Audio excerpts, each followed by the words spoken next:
ನಮಸ್ತೆ. ಶೀರ್ಷಿಕೆ ಅಪ್ಪ ಎಂದರೆ ಆಕಾಶ. ನಾನು ಅನಿತಾ. ನಾ ಕೈಯಾಗ ತೋರಿದ್ನೆಲ್ಲ ಪಾದದಡಿಗೆ ತಂದ್ಕೊಟ್ಟಾವ. ನಾ ಕೈಯಾಗ ತೋರಿದ್ನೆಲ್ಲ ಪಾದದಡಿಗೆ ತಂದ್ಕೊಟ್ಟವ. ಬಾಯಿಂದ ಬರೋ ಮೊದಲೇ ಆಸೆಗಳ ನೆರವೇರಿಸ್ತವ.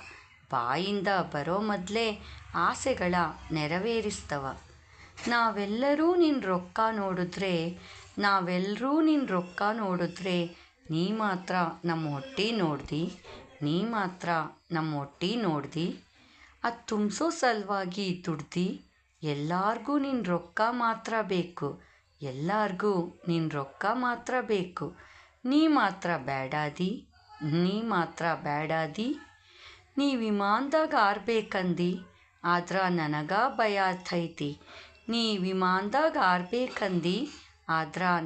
ಭಯ ಆತೈತಿ. ನೀ ಈಗ ಗೊಂಬಿ ಅದಿ. ಅಳ್ಳಾಡ್ಸಿದ್ರ ಎಲ್ಲಿ ಮುರ್ದಿಯೋ ಎಂದ್ ಭಯ ನನ್ಗ.